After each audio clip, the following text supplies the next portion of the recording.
votre magazine 2 milliards de chrétiens.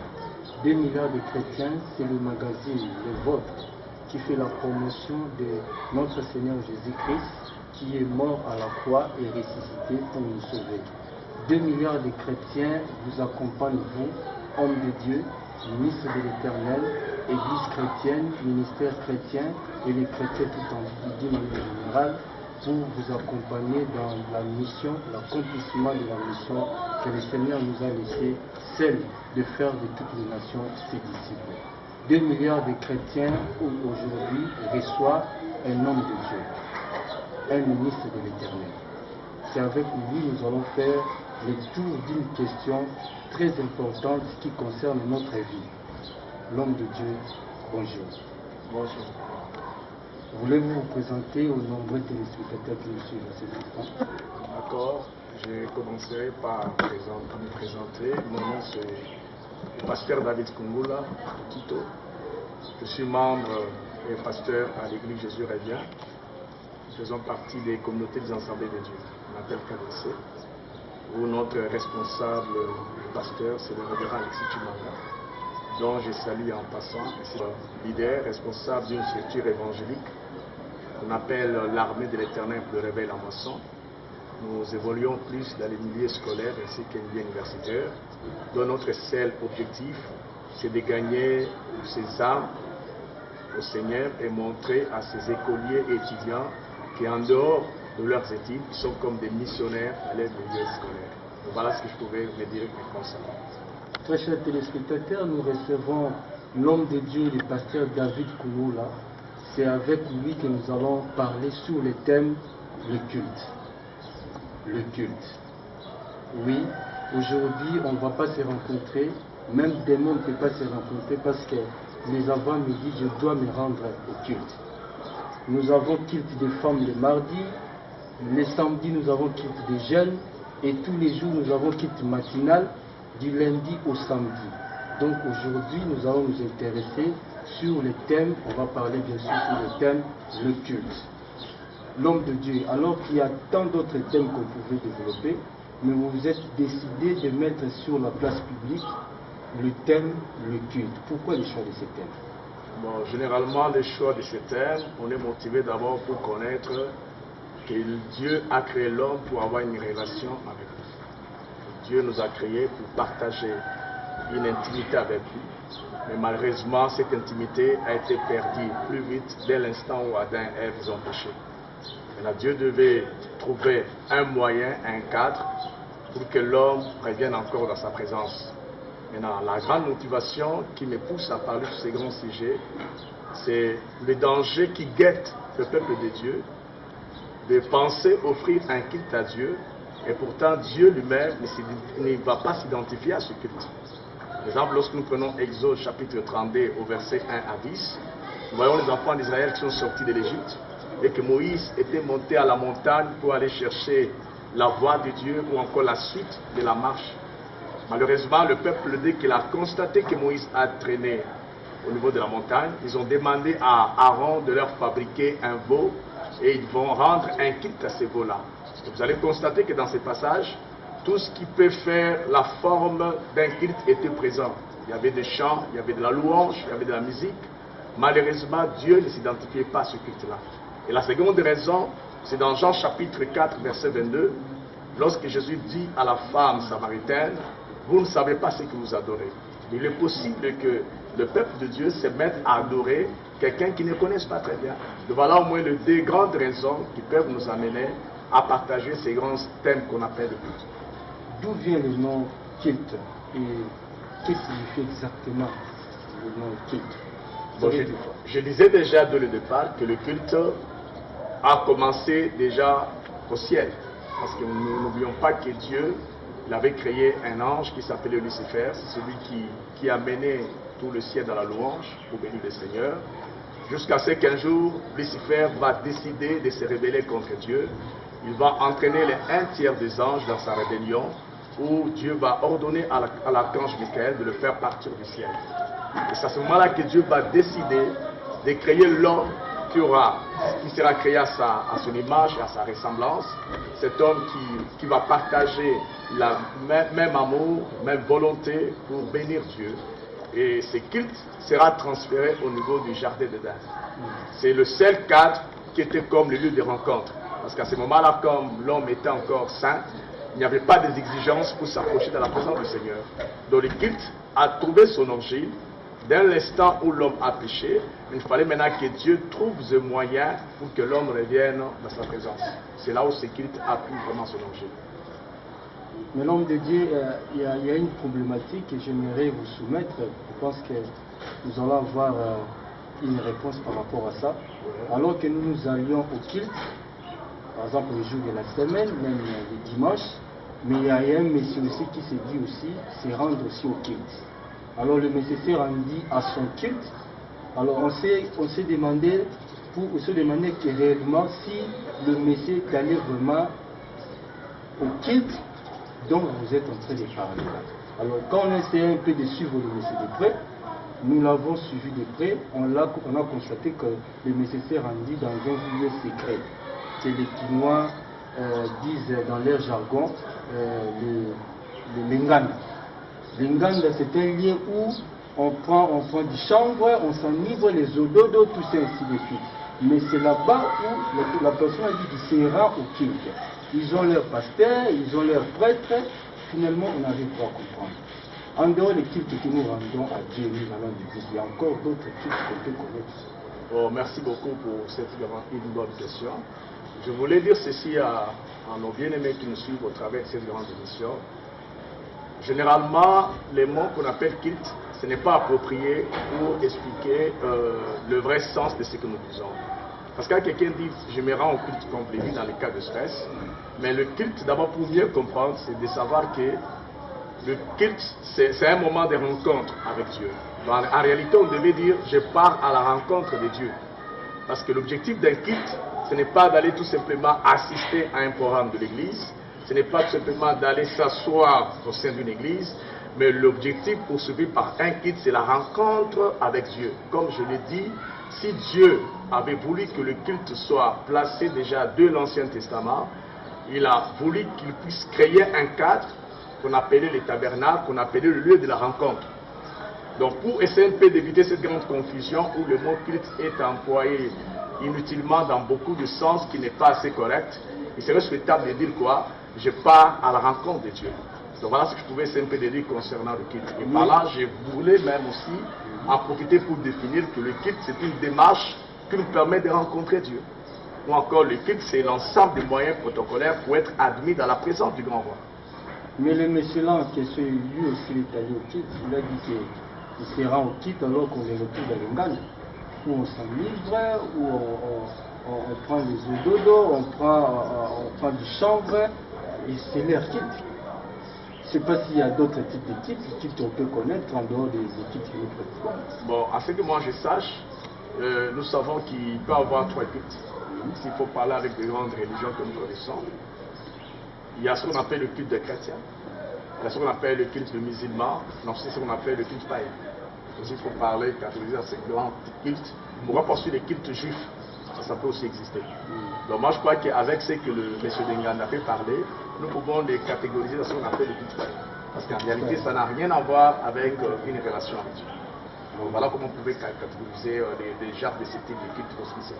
Alors quelle différence y a-t-il entre culte païen et puis les cultes que nous pratiquons? Je ne sais pas si on peut appeler ça ces cultes à Dieu ou bien. Bon, à ce qui concerne le culte, comme vous l'avez bien posé comme problème, nous pouvons dire que sur la terre, il y a toujours des principes entre le bien et le mal. Donc n'oublions pas qu'il y a 2 royaumes dans lesquels nous évoluons. Il y a le royaume qui appartient à Dieu et le royaume qui appartient à qui? À Satan. Donc si Dieu a son culte, le diable aussi a son culte. N'oublions pas que le diable a trouvé le grand imitateur de Dieu. Tellement qu'il n'a pas cette capacité de créer, il ne fait qu'imiter ce que Dieu a déjà fait. N'oublions pas que le diable, il était d'abord l'ange qui conduisait tous les ans dans l'adoration, qu'on appelait Lucifer. Dieu l'avait créé pour ça, c'est que nous informe de la Bible. Donc déjà, s'il y a un culte païen, il ne peut qu'avoir l'origine chez le diable lui-même. Mais qu'est-ce qu'on entend par le culte païen? S'il faut voir dans la Bible, le culte païen tire son origine à l'époque des Némirod. Némirod, c'est les fils de Cush, les petits-fils de Cham et l'arrière-petit-fils de Noé. Si vous lisez dans Genèse chapitre 8, verset 8 à 10. C'est celui qui avait l'intention de construire ce qu'on appelle la tour de Babel, ou qui était considéré comme la porte de Dieu. Donc déjà, tour de Babel. C'est-à-dire Babel signifiait porte de Dieu. Donc déjà, à l'époque, ils cherchaient comment quand même entrer en relation avec Dieu. Et pourtant, plus tard, Dieu avait déjà prévu qu'il n'y avait qu'une seule personne qui était comme la porte pour entrer chez lui, c'était Jésus-Christ. Vraiment déjà qu'il y avait une certaine limitation de la part du diable. Après, le culte païen est vraiment contraire au culte de Dieu par rapport à ses caractéristiques. Par exemple, c'est un culte qui admet la sexualité sacrée, parce qu'à l'époque ancienne, dans leur temple, il y avait des femmes qu'on appelait des femmes prostituées, qui étaient là pour accorder la fertilité à des personnes qui assurent dans leur culte. Et ce culte païen pouvait aussi admettre le sacrifice de vies humaines. Sacrifice de vies humaines, c'est écrit dans Deutéronome chapitre 12, verset 31. Le culte aussi païen pouvait admettre la divination. On pouvait recourir à l'histoire de Mandona. Le culte païen aussi pouvait admettre l'invocation de mort ou les cultes de mort. Et pourtant, nous verrons plus tard, ce sont des pratiques que Dieu avait interdit aux enfants d'Israël d'entrer en contact avec les morts. Et le culte païen pouvait aussi admettre la pratique de la magie, de la sorcellerie. Le culte païen pouvait aussi admettre l'idolâtrie et croyance en plusieurs dieux. Il pouvait aussi admettre le non-respect aux choses sacrées de Dieu à l'autorité. Et aussi, ça pouvait se pratiquer dans plusieurs endroits. Donc voilà au moins les caractéristiques d'un culte païen. Et on trouve aussi la présence de la musique comme de la danse. Si vous lisez par exemple dans Daniel chapitre 3, versets 5 à 7, lorsqu'on a demandé aux compagnons de Daniel de s'agenouiller devant la statuette, on a dit au son de la musique. Donc il y a la musique qui a vu aussi dans le culte païen. Donc ce culte, c'est un culte qui existe, qui est le diable, qui a toujours voulu à tout prix d'être adoré. N'oubliez pas que plus tard, même quand Christ viendra dans Matthieu chapitre 4, il va demander au Seigneur qu'il puisse vraiment l'adorer. Donc ça, c'est les caractéristiques du culte païen. Et par rapport maintenant au culte de l'Éternel, c'est un culte qui est vraiment très différent par rapport au culte païen, parce que la plupart des éléments, c'est contraire. C'est un culte qui admet la sainteté, c'est un culte qui admet l'adoration d'un seul Dieu, c'est un culte qui admet... qui interdit qu'on puisse passer à la divination, faire ce qu'on appelle le sacrifice des vies humaines. Et c'est un culte qui revient totalement à Dieu.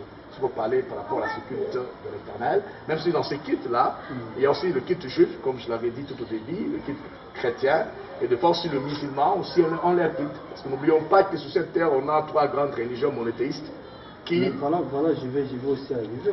Vous voulez m'arracher les mots. Ouais. Vous avez parlé des cultes païens, on a compris avec la problématique que je venais de poser ici. Ouais. Nous nous rendons compte que le culte de ce messier-là, c'était un culte païen. Exact. Là, nous sommes éclairés et il y a un culte à côté, en opposition, et le culte de l'Éternel. Mais la question qui me vient à l'esprit est que le culte de l'Éternel, est-ce que c'est l'équivalence du culte chrétien, culte juif ou bien culte musulman? Merci beaucoup. Concernant d'abord je voulais d'abord parler concernant les dominateurs communs par rapport à ces trois cultes. Vous savez, le culte chrétien, le culte juif, ou encore le culte chrétien, juif et musulman, ça représente ces trois grandes religions qu'on appelle le judaïsme, le christianisme ainsi que l'islam. Ces trois religions trouvent leur origine dans un seul ancêtre qu'on appelle Abraham, qui est le père des croyants. Par exemple, avec le musulman, il se déclare le descendant d'Ismaël, qui était le fils d'Abraham avec Agar, tandis que le judaïsme, ça descend par rapport à Moïse, et nous, les chrétiens, par rapport au Christ, qui est aussi le descendant de qui? D'Abraham.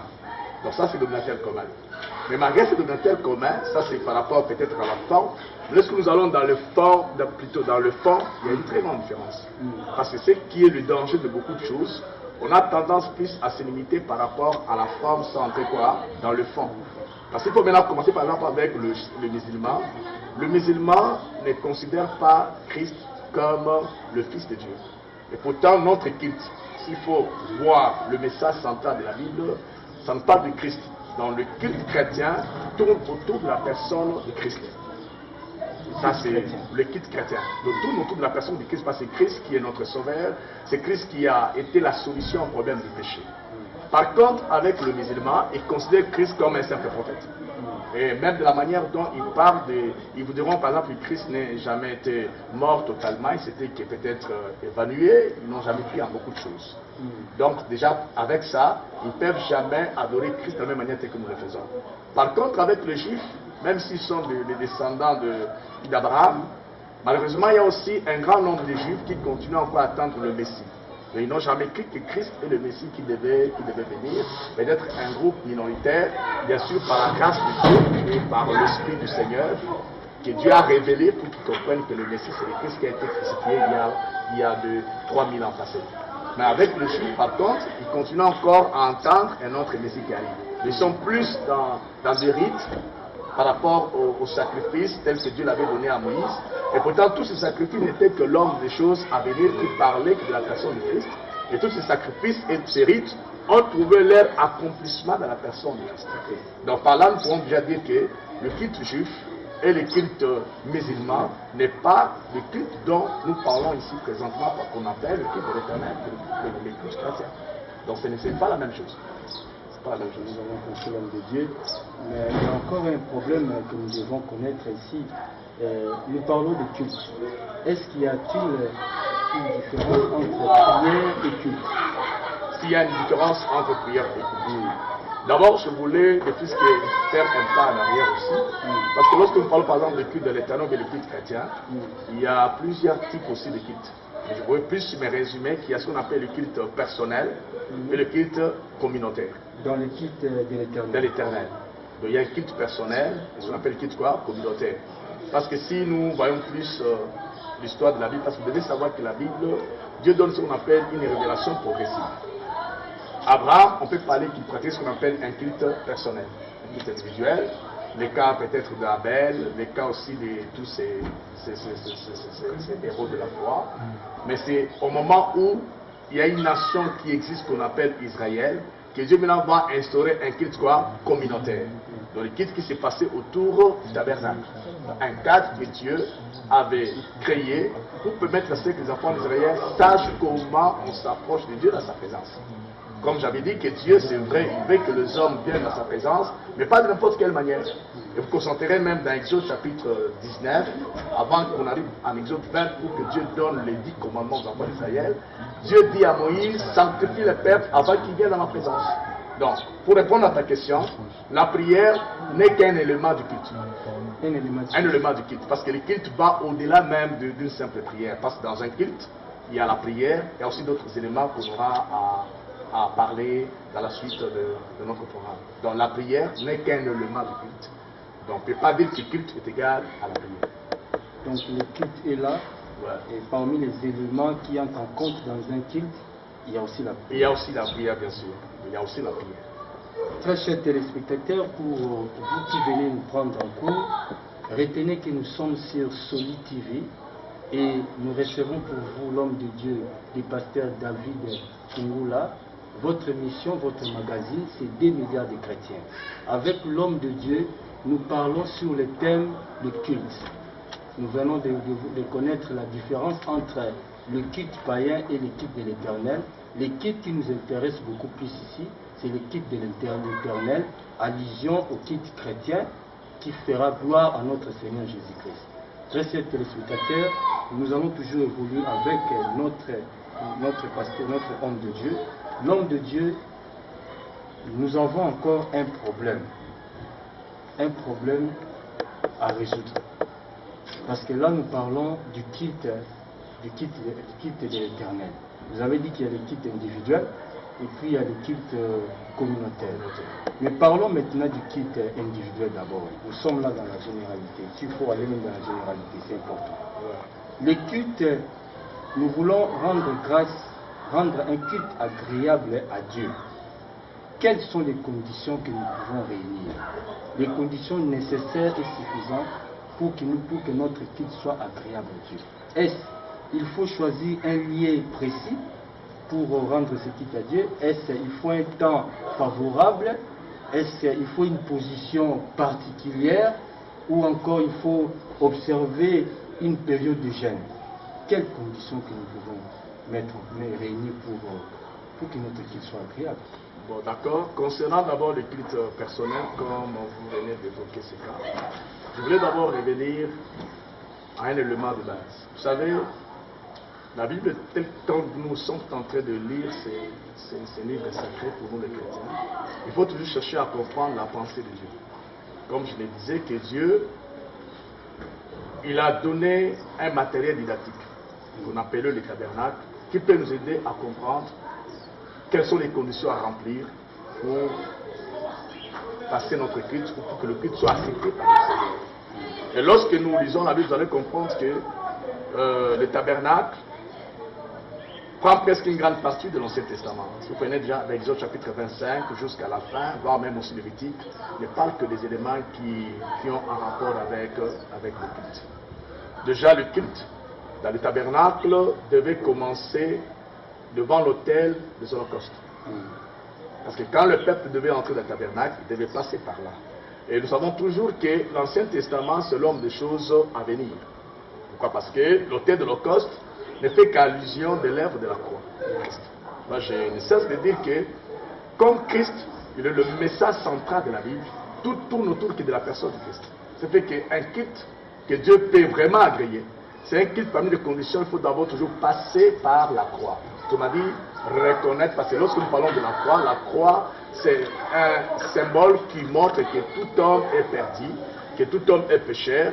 Il ne peut jamais revenir par Dieu sans passer par la croix. La croix nous rappelle notre culpabilité. La croix rappelle une condamnation qui est sur chaque être humain. Ça veut dire que tous ont péché et sont privés de la gloire de Dieu. Et la Bible dit aussi que le salaire du péché, c'est la mort. Donc l'homme ne peut pas être admis dans la présence de Dieu du fait que le péché l'interdit. Maintenant, le seul moyen, ou la première condition qui peut permettre à ce que notre équipe d'abord personnelle soit vraiment agréée par Dieu, c'est d'accepter de passer par la croix. Et quand je parle de passer par la croix, je fais allusion à la repentance. Donc nous devons reconnaître notre état pécheresse et reconnaître que Dieu, dans son amour, n'a pas voulu que l'homme puisse rester longtemps dans cet état de perdition, mais là, envoyé son Fils Jésus pour mourir à notre place. Ça, c'est un élément fondamental que notre culte commence lorsque Christ est au centre de ce culte-là.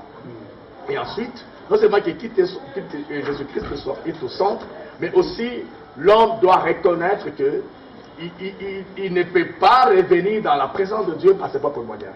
Parce que n'oublions pas que quand Adam et Ève ont péché, Dieu les avait chassés du jardin d'Éden.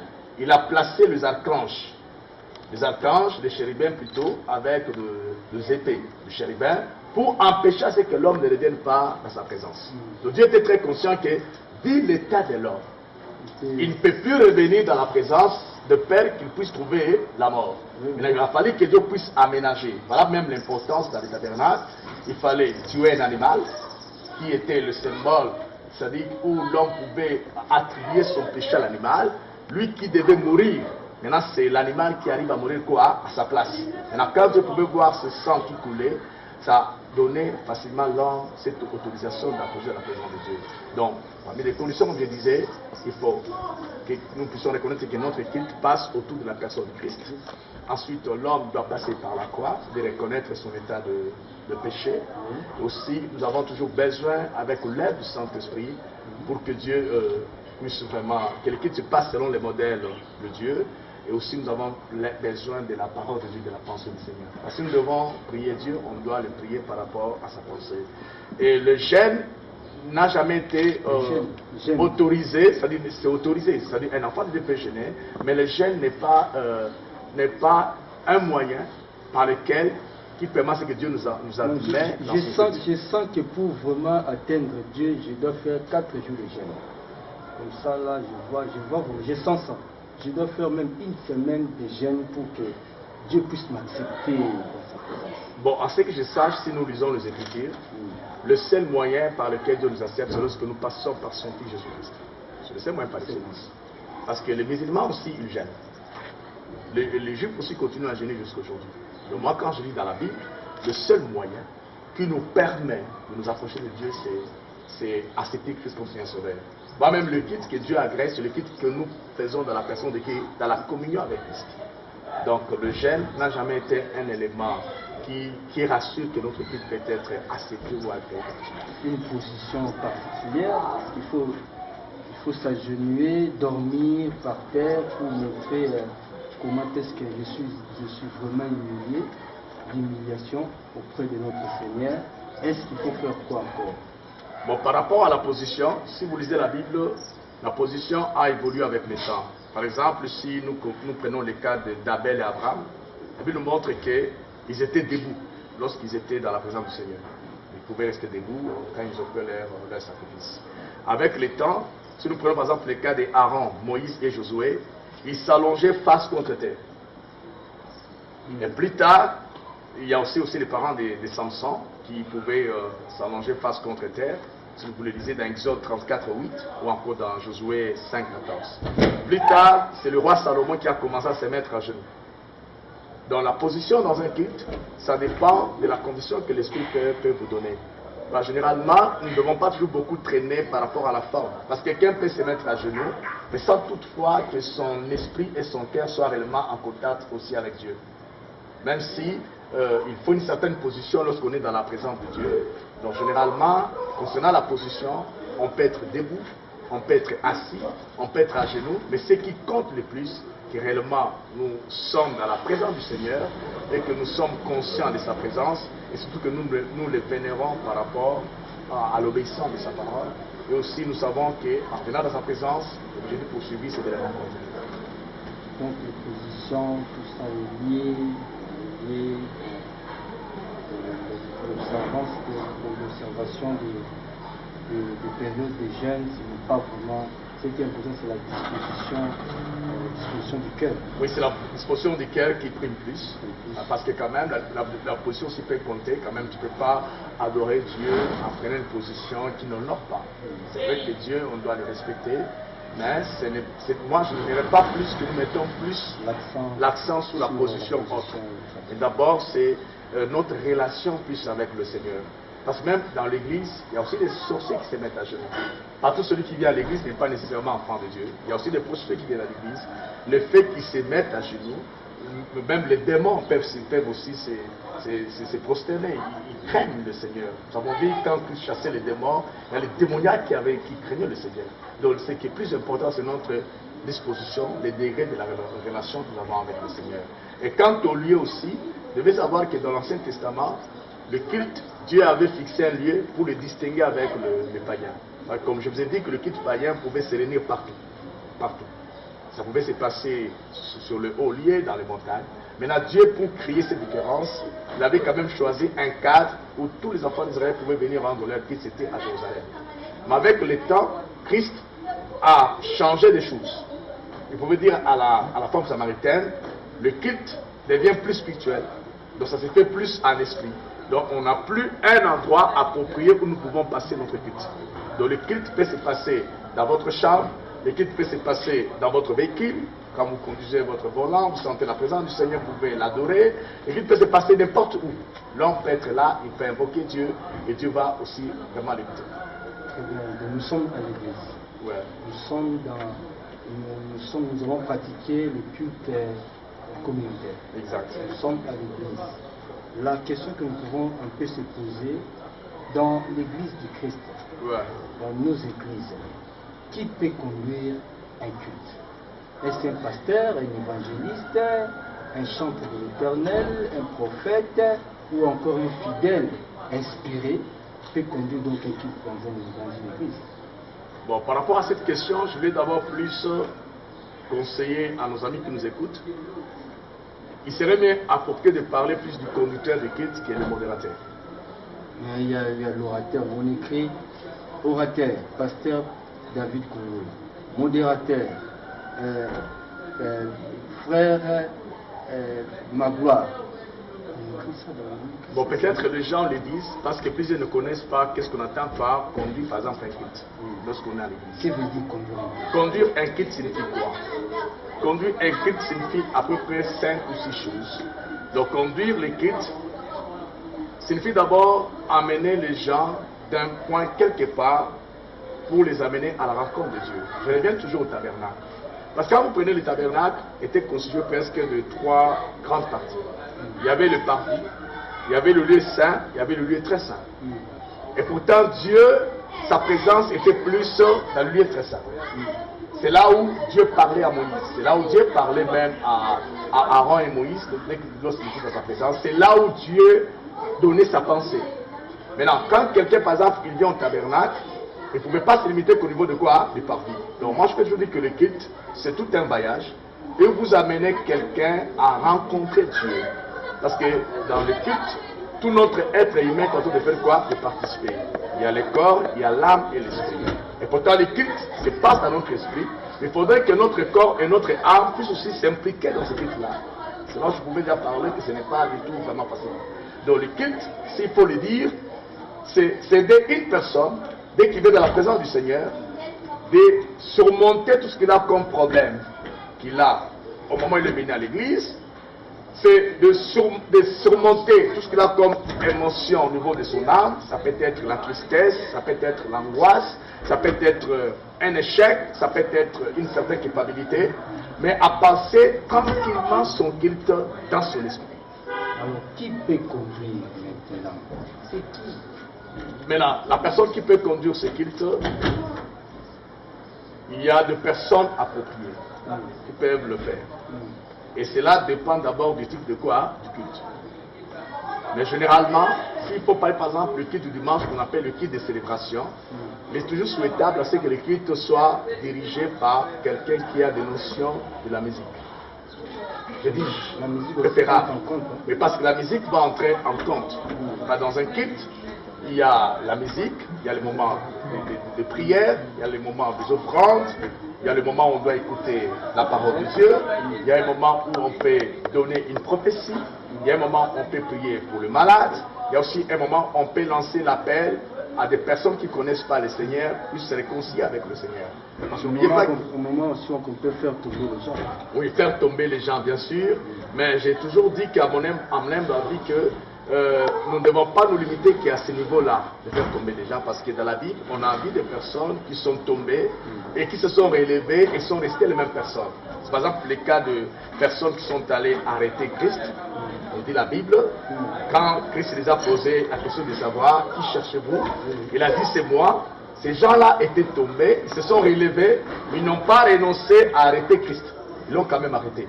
Nous avons su le cas de Paul sur le chemin de Damas, lorsqu'il allait pour arrêter le chrétien. Ils étaient nombreux. Mais quand l'ange a parlé, lorsque Christ a parlé, il a dit, il s'est apparu à Paul, tous sont tombés. Mais seul Paul qui était sauvé. Donc moi je crois que le tomber n'est pas aussi mauvais, mais ce n'est pas ça vraiment le culte.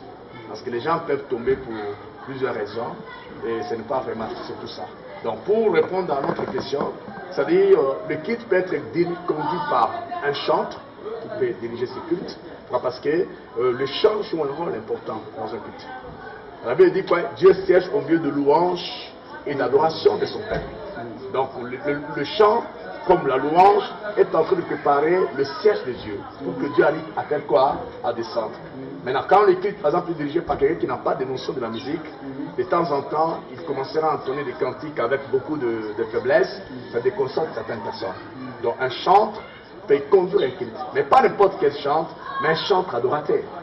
Parce qu'il ne suffit pas tout simplement d'entonner des cantiques, mais il y a aussi le moment où vous pouvez prêter des paroles aux personnes pour qu'ils sachent comment on peut adorer, on peut louer Dieu. Et aussi, ministre de Dieu peut conduire un culte. Un pasteur, un apôtre, un prophète peut conduire un culte. Ça peut être un culte d'intercession, ça peut être un culte de restauration, et ça peut être aussi un intercesseur, il faut aussi conduire un culte. Mais j'ai toujours conseillé aux personnes, quand on vous a responsabilisé pour conduire un culte et que vous êtes conscient que vous ne savez pas entonner les cantiques, il serait préférable de passer par le département de la musique, de remettre votre liste afin que le culte soit vraiment quand même agréable, au lieu que ce soit un culte raté où de fois on entend des cantiques en contre-temps. Pasteur, devant une foule hétérogène, je ne sais pas, la responsabilité ou bien la réussite d'un culte dépend de la foule hétérogène, du peuple de Dieu, ou ça dépend totalement, cette responsabilité de la récite dépend totalement des conducteurs du culte? Une très bonne question. Ou bien nous aussi les fidèles, nous avons aussi un rôle à jouer par rapport à ça. Vous devez d'abord savoir que concernant le culte, il y a ce qu'on appelle des catégories des intervenants. Et ce qu'on appelle les intervenants spirituels et les intervenants physiques. Dans les intervenants spirituels, je parle d'abord de Dieu lui-même. Parce que vous savez que Dieu, il préfère que tout ce que nous faisons, que le même puisse être associé. Comme on aime dire, Dieu aimerait s'écouter chanter. Dieu aimerait, j'ai bien dit quoi? Dieu aimerait s'écouter chanter.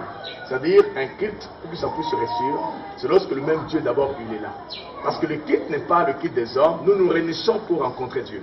Parce que dans un culte, lorsque Dieu n'est pas là, c'est comme un simple, je peux dire quoi? Un simple mouvement ou une simple rencontre de personnes humaines. Donc un culte, pour que ça puisse avoir sa raison d'être, c'est lorsque Dieu lui-même il est au rendez-vous. Et généralement, quand Dieu est au rendez-vous, les anges aussi sont censés être là sans même qu'on puisse les invoquer. Il faut toujours bien comprendre. Donc les anges sont toujours là, sans qu'on puisse même les invoquer. Par là, je voulais même dire qu'on ne donne pas le droit de prier les anges, ou bien d'adorer les anges, ou bien de demander que les anges viennent dans un culte. Non, c'est-à-dire parce que Dieu, là où il est, les anges sont là. Donc je pourrais dire qu'il y a ce qu'on appelle les intervenants des êtres spirituels. Mais au-delà des êtres spirituels, il y a aussi des êtres physiques qu'on appelle le conducteur du culte et la foule. Mais un élément conjugué, c'est quoi? Dans un culte, Dieu seul est le consommateur de ce culte. Le culte, nous ne le faisons pas pour l'auditoire. C'est là où beaucoup de chantres tombent dans l'erreur, comme aussi le membre qui vient à l'église. Plusieurs membres, ils viennent avec l'intention de corriger les chantres. Vous diront quoi? Aujourd'hui, ils n'ont pas bien chanté. Non, les chantres ne chantent pas pour l'auditoire. Aujourd'hui, vraiment hors gamme. C'est-à-dire, et les chantres, et nous tous, nous venons pour rencontrer Dieu. Maintenant, les chantres, ils ne sont là comme des facilitateurs. Ils sont là quand même pour nous faciliter à rencontrer Dieu. Donc les chantres ne sont pas là pour l'auditoire. Et là aussi, c'est une façon de tirer les oreilles des chantres. Ne faisons pas toujours nos répertoires en fonction du public. Pour dire que non, ils aiment telle chanson. Oui, quand on le donne, ils chantent très bien. Donc là, déjà, nous sommes loin de l'objectif. Et là, maintenant, ce n'est plus un culte de l'éternel, ça devient maintenant un culte de qui? Des hommes. Nous voulons que les hommes soient satisfaits. Comme une musique. Et par contre aussi, les peuples qui viennent là doivent savoir qu'ils ne sont pas là comme des spectateurs. C'est-à-dire, ils sont des spectateurs, tandis que les chantres sont quoi? Les acteurs et les conducteurs de culte. Mais ils doivent savoir que tous sont ce qu'on appelle les acteurs du culte. Ils sont là pour que chacun puisse donner un plus, afin qu'ils puissent se présenter dans la présence de Dieu. Et généralement, si beaucoup de personnes qui viennent assister au culte deviennent une charge pour le conducteur du culte, c'est parce que la plupart ne préparent pas leur culte à la maison. C'est là où à partir de la maison. Exact, c'est là où je dis qu'il n'y a pas seulement les cultes communautaires, il y a ce qu'on appelle les cultes, c'est-à-dire individuels ou bien les cultes personnels. Parce que quelqu'un, lorsqu'il sait déjà se préparer lui-même à la maison, il vient comme dans un bois avec le feu. Et dès qu'il est là, il peut aussi communiquer le feu chez les autres. Mais malheureusement, plusieurs viennent, ils attendent tous des chants et des conducteurs du culte. Donc pour la réussite d'un culte, il faudrait que tous ceux qui sont là doivent se considérer comme des acteurs. Donc si peut-être on avait l'estrade assez très élargie, c'est toute l'église qui serait sur l'estrade. Et les chaînes seront vides parce que la louange et l'adoration, nous le faisons monter qu'à Dieu et à Dieu seul. Donc pour que le culte soit une réussite, ça demande que tous qui viennent pour y assister doivent se comporter comme des acteurs. Et non pas comme une partie où il y a des acteurs et les autres comme des spectateurs. Mais quel sentiment peut-il animer un chrétien, de l'autre côté un conducteur du culte, après avoir offert un culte à l'Éternel? Mon culte personnel, j'ai offert ce culte-là à Dieu. Quel sentiment qui peut m'animer après avoir offert ce culte-là? D'abord pour moi, en ce qui concerne le culte personnel, et pour le conducteur du culte, parce que la notion d'évaluation doit nécessairement nous accompagner. D'accord. Bon, comme je le disais tout au début ici, N'oublions pas que le culte a comme un seul objectif principal, c'est rencontrer Dieu. Maintenant, s'il faut parler par rapport aux chrétiens, par rapport à son culte personnel, nous avons toujours l'habitude de répéter cette phrase, que personne ne peut rencontrer Dieu et rester quoi? La même personne. Nous pouvons prendre l'exemple d'Ésaïe le prophète, dans Ésaïe chapitre 6, le jour où il a vu Dieu dans sa gloire. Ce qui a été plus important pour lui, c'est lorsque Ésaïe va prendre conscience de son état. Il faut savoir que parmi des objectifs poursuivis par un culte, il y a d'abord amener les hommes à prendre conscience de leur état. Ça, c'est l'élément capital. Prendre conscience de son état. Parce que généralement, lorsqu'on a été dans la présence de Dieu, on est frappé par la sainteté de Dieu. Parce que la sainteté de Dieu est comme un miroir pour nous. Dès que nous sommes vraiment arrivés et que nous avons vraiment été dans sa présence, nous prenons conscience de notre imperfection. Nous prenons conscience que nous prions, mais il y a encore certaines faiblesses qui sont encore en nous. Nous prenons conscience de nos défauts dans le caractère. Nous prenons conscience pas seulement de notre besoin spirituel, mais aussi des besoins des autres.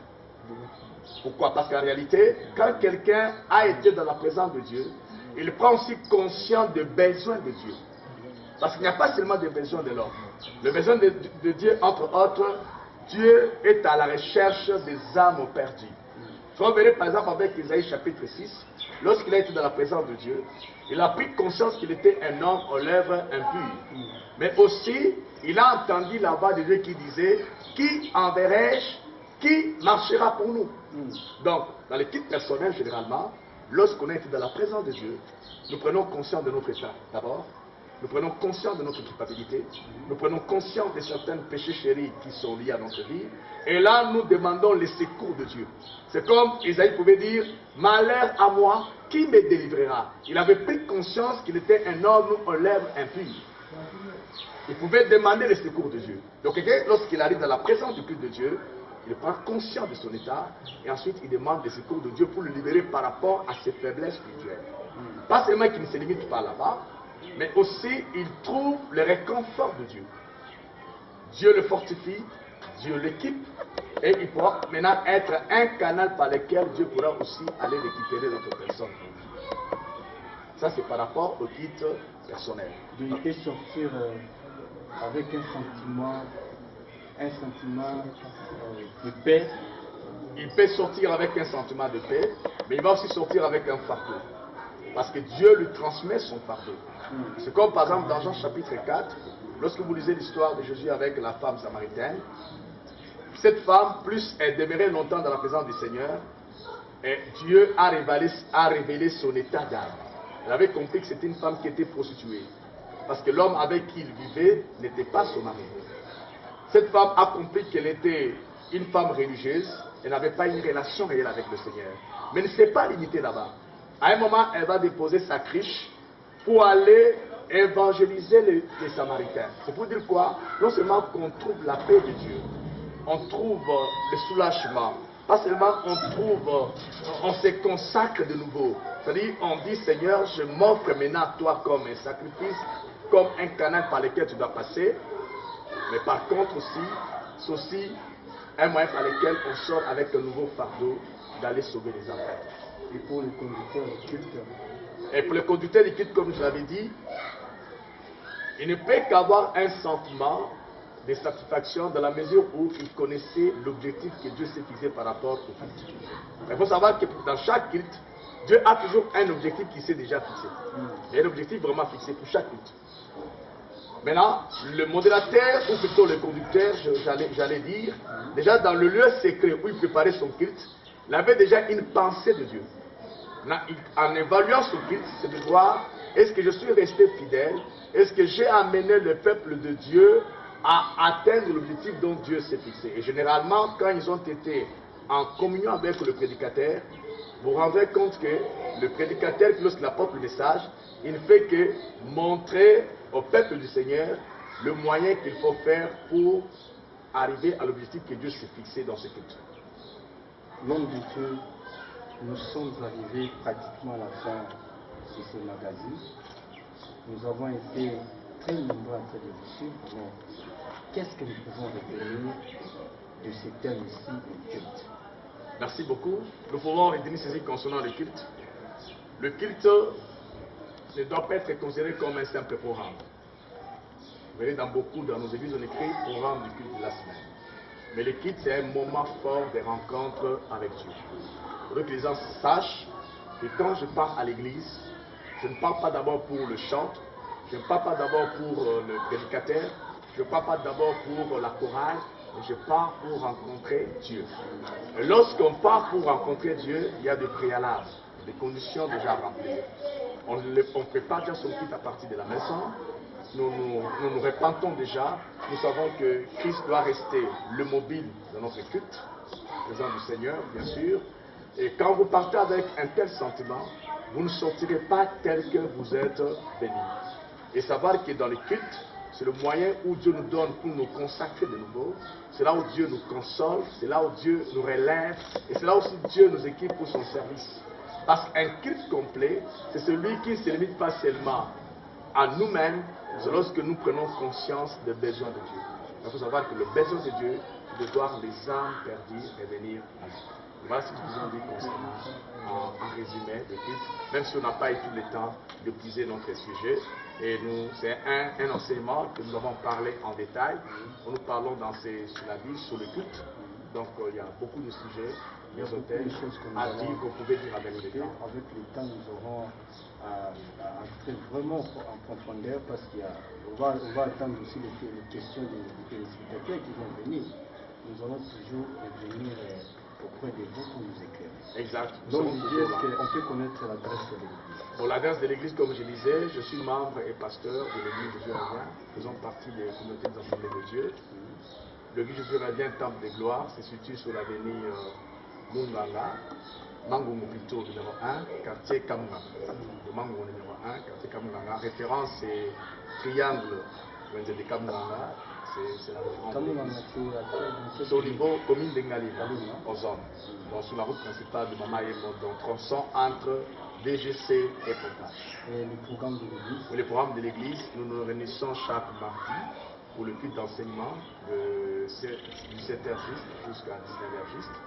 Et le culte de prière, de délivrance, l'explication des livres, c'est chaque vendredi de 17h juste à 19h30. Et chaque dimanche, on a nos deux services, dont le premier commence à partir de 8h juste jusqu'à 10h juste. Et le second, c'est à partir de 10h30 jusqu'à 12h30. Et votre ministère? Oui, notre ministère qu'on appelle Armée des Ténèbres pour le réveil et la moisson, comme c'est une structure qui travaille dans le milieu évangélique, nous sommes dans plusieurs communes de la ville de Kinshasa. Nous avons partagé les programmes par rapport au secteur. Par exemple, concernant Funa, ils ont leur culte une fois le mois, c'est-à-dire le dernier dimanche du mois, à partir de 16h juste jusqu'à 18h juste. Ça se fait dans l'église Avenue Guinima, numéro 6, chez l'apôtre Ale Badanyama. Je le salue aussi en passant. Et tandis que pour le secteur Lukunga, ça se fait ici à Lausanne, dans la salle de Gilgal, tout près des stations vers Tobomissa. Et là, ça se fait chaque deuxième dimanche du mois, toujours de 16h à 18h. Et à part ça, on a aussi la rencontre des parents, parce que c'est une structure qui réunit aussi certains parents. Nous le faisons chaque premier dimanche du mois. Là, maintenant, c'est rotatif. De chaque parent qui nous sollicite, nous pouvons aller tenir la réunion chez lui. Et pour les écoles et le quartier, ils évoluent par rapport à leur programme. Pour le numéro de téléphone, parce que là, nous sommes arrivés vraiment à la fin. Le numéro de téléphone, je commence d'abord par Vodacom. C'est 081 57 72 340. 081 57 72 340. Et Orange, c'est 089 44 34 505. 89 44 34 505. Très chers téléspectateurs, votre fidélité nous honore. Nous sommes arrivés pratiquement à la fin de ces magazines. Vous savez bien que la télévision, c'est les temps. Nous vous remercions parce que vous avez été tellement nombreux en train de nous suivre.